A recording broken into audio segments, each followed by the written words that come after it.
Hello dear students, welcome to Pratima maths classes.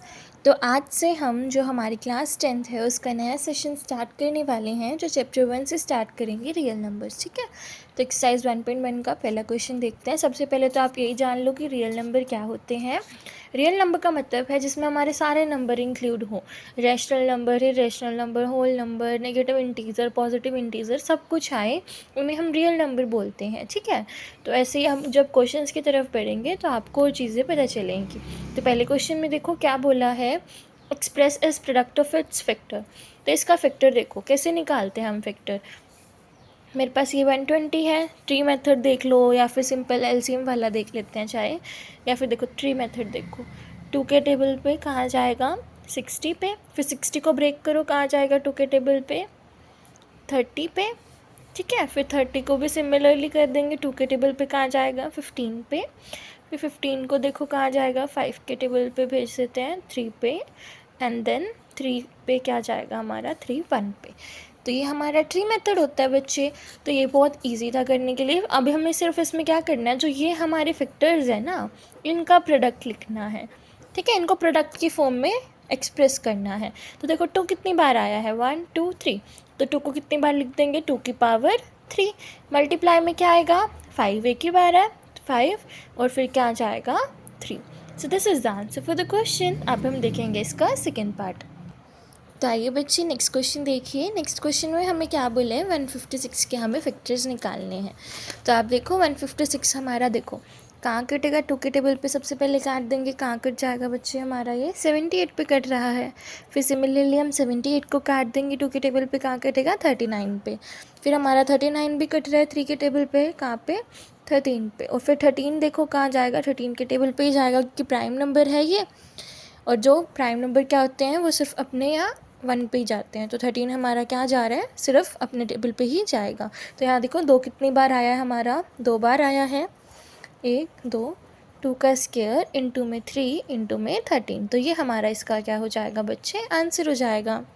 तो next question देखो बच्चे, मतलब इसी क्वेश्चन का नेक्स्ट पार्ट देखते हैं, थर्ड पार्ट। इसमें हमें क्या दिया हुआ है, 250 दिया हुआ है। ठीक है, तो आप देखो 250 हमारा, पहले तो इसको 2 पे ही भेज देते हैं। देखो 2 पे कहाँ जाएगा 125 पे, फिर 125 हमारा 5 पे जाएगा क्योंकि जिसके पीछे 5 होता है 0 या 5, वो 5 के टेबल पे रिड्यूस होते हैं। तो 125 5 पे कहाँ जाएगा 25 पे, फिर से 5 को भेज दो 25 पे 5 पे, फिर ये 5 कहाँ जाएगा 5 पे ही 1 पे। तो देखो एक तो बार 2 है और फिर 3 बार हमारा क्या है 5 है। तो 2 इंटू 5 की पावर 3 हमारा इसका क्या हो जाएगा, आंसर हो जाएगा। अब हम देखेंगे फोर्थ पार्ट। तो आइए बच्चे नेक्स्ट पार्ट देखते हैं। नेक्स्ट पार्ट में हमें क्या बोला हुआ है, 1680 दिया हुआ है। ठीक है, तो यहाँ देखो 1680, तो सबसे पहले तो जिसके पीछे 0 होता है हम उसे 2 पे रिड्यूस करते हैं क्योंकि स्मॉलेस्ट नंबर पे रिड्यूस करना होता है सबसे पहले। तो 2 पे रिड्यूस करो 840। अब आगे 2 पे रिड्यूस करो, इसे कहाँ जाएगा 420। फिर सिमिलरली आगे करो 210, 2110 पे जाएगा। अब 2110 हमारा 2 पे ही चला जाएगा, कहाँ जाएगा 105 पे। फिर 105 को रिड्यूस कर दो बच्चे, 5 के टेबल पे कर दो, कहाँ जाएगा 21। तो इसको 3 के टेबल पे कर दो 7 पे, और 7 हमारा 1 पे। तो यहाँ देखो 2 हमारा कितनी टाइम्स आया है 4 टाइम्स, तो 2 की पावर 4 इंटू में हमारा 5 कितनी बार है, एक ही बार है, फिर हमारा 3 है और फिर 7 है। तो ये हमारा इसका क्या हो जाएगा बच्चे, आंसर हो जाएगा। अब हम देखेंगे नेक्स्ट पार्ट। नेक्स्ट पार्ट देखो बच्चे क्या मिला है हमें, 7429। तो अगर आप ध्यान से देखो 7429, 2 पे तो ये जाएगा नहीं। 3 के लिए हमारा डिविजिबिलिटी टेस्ट क्या होता है, सम ऑफ द डिजिट्स। तो यहाँ देखो 9 + 2 11, 7 + 4 11, 11 और 11 कितने हो जाएंगे हमारे पास 22। 22 हमारा 3 के टेबल पे भी नहीं जाता। 4 के लिए हमारा देख लो क्या होता है, लास्ट की 2 डिजिट चेक करते हैं, तो ये 29 है तो ये भी नहीं जाएगा। 5 के लिए 0 और 5 होना चाहिए। 6 के लिए 2 और 3 पे जाएगा तो ही जाएगा। 7 पे नहीं है जा रहा है, 8 पे भी नहीं जा रहा, 9 पे भी नहीं जा रहा। तो ये नंबर हमारा कहाँ फैक्टराइज होगा बच्चे, ये हमारा होएगा 17 के टेबल पे होएगा। ठीक है, 17 के टेबल पे कहाँ फैक्टराइज होगा, 4 3 और 7 पे होगा। देखो 4 फिर 3, हाँ फिर 7, फिर हमारा ये जाएगा 19 के टेबल पे। 19 के टेबल पे जाएगा 23 पे, और 23 तो हमारा क्या है, प्राइम नंबर है, तो खुद के उस पे ही जाएगा, तो ये 23 पे ही जाएगा 1 पे। देखो दोबारा से, ये हमारा क्या था, ऐसा नंबर था जो 2 3 5 4 से किसी नंबर पे नहीं जा रहा था, तो ये 17 पे जा रहा था 437 पे, फिर 437 हमारा जा रहा था 19 के टेबल पे 23 पे, फिर 23 हमारा जा रहा था 1 पे। तो इसके प्राइम फैक्टर क्या हो जाएंगे, 17 into 19 into 23, which is the required answer for the question. अब हम चलेंगे नेक्स्ट पार्ट की तरफ। तो आइए बच्चे नेक्स्ट पार्ट देखते हैं, ये इस क्वेश्चन का लास्ट पार्ट है और थोड़ा लेंथी भी है। देखो 5 5 6 9 2 0, सबसे पहले तो ये हमारा 2 पे रिड्यूस हो रहा है क्योंकि इसके पीछे 0 है। कहाँ, 2 7 8 4 6 0। अब ये फिर 0 है इसके पीछे, फिर ये 2 पे रिड्यूस हो जाएगा, कहाँ होएगा, 1 3 9 2 3 0। फिर से 2 पे रिड्यूस कर देंगे, कहाँ जाएगा, 6 9 6 1 5। अब इसको 3 पे करके देखो, क्योंकि सम ऑफ डिजिट्स हमारा 3 से डिविजिबल है ना, तो 3 पे देखो कहाँ जाएगा, ये 2 3 2 0 5। फिर से इसे 3 पे रिड्यूस कर देंगे, कहाँ जाएगा, 7 7 3 5। अब ये हमारा जाएगा बच्चे 5 पे, 5 के टेबल पे जाएगा 1 5 4 7। अब ये हमारा जाएगा बच्चे 13 के टेबल पे, 13 पे कहाँ जाएगा, 2 2 1। और फिर ये हमारा जाएगा, नहीं ये 5 के टेबल पे ही जाएगा हमारा, नहीं बच्चे यहाँ पे देखो 7 है, 7 के टेबल पे भेज के देखते हैं इसको, 7 के टेबल पे जाएगा 2 2 1, हाँ जी 7 के टेबल पे जाएगा ये 2 2 1 पे, फिर 2 2 1 हमारा जाएगा 13 के टेबल पे, 13 के टेबल पे जाएगा कहाँ पे, 17 पे, फिर यहाँ पे हमारा 17 बचा, ये 17 पे ही जाएगा। ठीक है, तो यहाँ देखो 2 कितनी बार आया, 3 टाइम्स, 2 की पावर 3, इंटू में 3 का स्केयर, इंटू में 5, इंटू में 7, इंटू में 13 और इंटू में 17। तो ये हमारा इसका क्या हो जाएगा, आंसर हो जाएगा। अब हम देखेंगे नेक्स्ट क्वेश्चन। तो नेक्स्ट क्वेश्चन देखो, यहाँ पे हमें क्या बोला है कि हमें मिसिंग नंबर निकालना है। तो आप देखो स्टार्टिंग में सबसे पहला नंबर तो दिया ही नहीं हुआ, तो हम स्टार्टिंग से तो स्टार्ट कैसे ही करेंगे। तो हमें नीचे के दोनों नंबर दिए हुए हैं, बट जब मैं अप से डाउन चलती हूँ तो डिवाइड करती हूँ, पर मैं जब डाउन से अप जाऊँगी तो मल्टीप्लाई करेंगे ना। तो 17 2 ज़ा कितना हो जाएगा, 34, 34 इंटू 2 कितना हो जाएगा, 68, 68 इंटू 2 कितना हो जाएगा, 136। आप वेरीफाई करके देख लो, 136 को 2 से डिवाइड करो कितना आ रहा है, 68, 68 को 2 से डिवाइड करो कितना आ रहा है, 34, 34 को 2 से डिवाइड करो कितना आ रहा है बच्चे, 17 आ रहा है। तो इसका मतलब हमारा आंसर क्या है, करेक्ट है। अब हम चलेंगे सेकेंड पार्ट की तरफ। तो नेक्स्ट पार्ट में देखो, नेक्स्ट पार्ट में हमें सबसे पहला ही नंबर दिया हुआ है, तो हमें सिंपल सा डिवाइड ही करना, और ये भी बताया हुआ है कि 2 के टेबल पे डिवाइड होगा। तो कहाँ जाएगा, 255 पे, फिर ये 5 पे जाएगा बच्चे, कहाँ जाएगा, 51 पे, 51 हमारा 3 के टेबल पे जाता है, कहाँ जाता है, 7 पे। तो ये हमारा इसका क्या हो जाएगा, आंसर हो जाएगा। अब हम देखेंगे क्वेश्चन नंबर 3। तो क्वेश्चन नंबर 3 में देखो फर्स्ट पार्ट है, इसमें हमें क्या बोला है कि हमें चेक करना है क्या कोई n की ऐसी वैल्यू हो सकती है, नेचुरल नंबर होना चाहिए, अगर मैं उसको 4 की पावर में रखूं तो जो डिजिट आए ना वो 0 से एंड हो।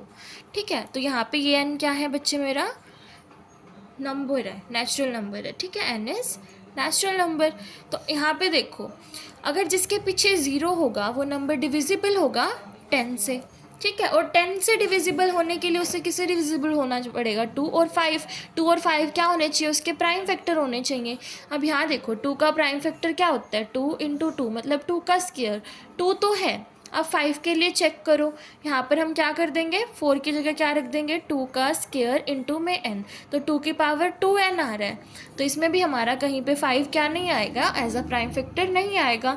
तो यहाँ पे हमारा आंसर क्या हो जाएगा, नो, ये एंड नहीं होगा, this will not and with the digit 0। तो अब हम देखेंगे सेकेंड पार्ट।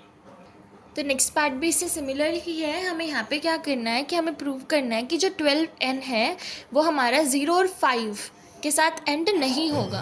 ठीक है, फॉर एनी नेचुरल नंबर कि n हमारा यहाँ पे कोई भी नंबर आ जाए बट ये 0 और 5 के साथ एंड नहीं होगा। तो 0 और 5 के साथ एंड होने के लिए इसे डिविजिबल किससे होना पड़ेगा, 5 से डिविजिबल होना पड़ेगा। और 5 से डिविजिबल होने के लिए इसके प्राइम फैक्टर में क्या आना चाहिए, प्राइम फैक्टर में बच्चे क्या आना चाहिए, मेरे पास 5 होना चाहिए। बट 12 का प्राइम फैक्टर निकाल लो आप, क्या होता है देखो, 12 2 6 2 3 3 1।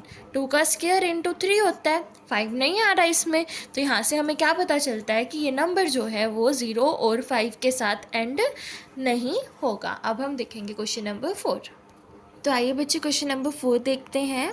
बट एक बार आप ना क्वेश्चन नंबर 3 जो हमने अभी ये दोनों हमने पार्ट करे थे ये देख लो, ये हमारे NCERT CBSE में आए हुए क्वेश्चन है। ये 2015 में आया था और ये हमारा NCERT एग्जाम्पलर का क्वेश्चन है, तो आप इनको छोड़ के मत जाएगा, ध्यान से करेगा कि ईजी है, छोड़ देते हैं नहीं आएंगे, बट ऐसे ही क्वेश्चन आपके स्टेटमेंट्स हम आ जाते हैं किक मार्क्स में। तो आप देखते हैं क्वेश्चन नंबर 4। क्वेश्चन नंबर 4 में हमें क्या बोला है कि हमें एक्सप्लेन करना है कि जो ये नंबर है वो कंपोजिट नंबर है। तो उससे पहले आपको ये पता होना चाहिए ना कि कंपोजिट नंबर होता क्या है। कंपोजिट नंबर वो नंबर होता है जिसके फैक्टर 2 से ज़्यादा हो, मतलब उसमें 1 भी आता हो, वो नंबर खुद भी आता हो 1 एंड इटसेल्फ, और उससे ज़्यादा फैक्टर हो, वो 2 पे भी जा रहा है, 3 पे, 5 पे, 4 पे, मतलब ज़्यादा नंबर पे जा रहा है, 2 से ज़्यादा नंबर पे जा रहा है खुद को और 1 को छोड़ के, ठीक है।